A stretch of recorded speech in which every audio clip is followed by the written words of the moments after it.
Hi guys! Sa lahat po ng mga followers at likers ng ating costume and gown page, welcome to our Sakura Rentals.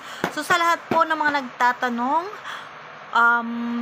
kung ano po ba yung inclusion ng ating Harry Potter costume pag kayo ay nagre-rent, so ito po siya. Unang-una, syempre yung kanyang trademark na circle na glasses. Pero ito, wala po siyang crystal. Safe na safe. So, sa lahat ng mga kids na gustong mag-rent ng ating costume, safe na safe ito. Wala po siyang glass talaga.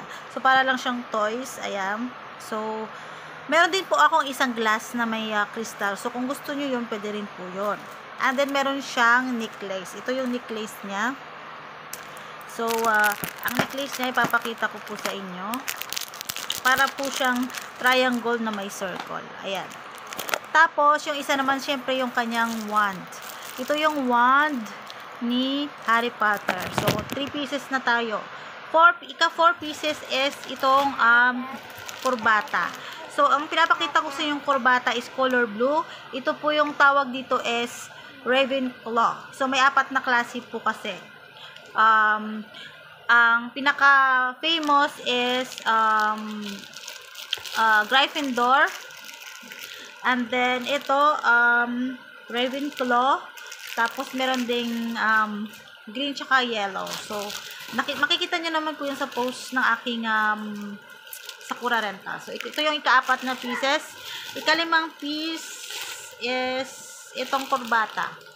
So, again, yung pinapakita ko sa inyo, kulay blue siya kasi Ravenclaw. May 4 po kasi yan na klase. Red, blue, green, at saka yellow. Tapos, yung pang-5 is itong, siyempre, yung kanyang coat. So, ito, pang kids to. Ipapakita ko sa inyo, ito. Ganito po siya, guys. Mahaba, ayan. Pang kids to, pang kids. So, mag-inquire na lang kayo para malaman nyo kung ano talaga yung exact measurement. Ito na po yung pang kids. Meron din akong pang adults. Mahaba po siya, guys. Tapos, ika-7 piece po niya, guys, is itong sombrero niya. Ito, sombrero. Alright, ito yung kanyang sombrero. Dahil pang bata yung sombrero, so bata rin yung magsusuot.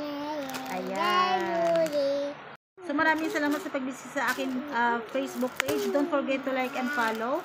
At saka, mag-inquire kayo ng ahead of time para makapag-prepare tayo ng costume para sa inyo. So, thank you and enjoy renting Sakura Rentals.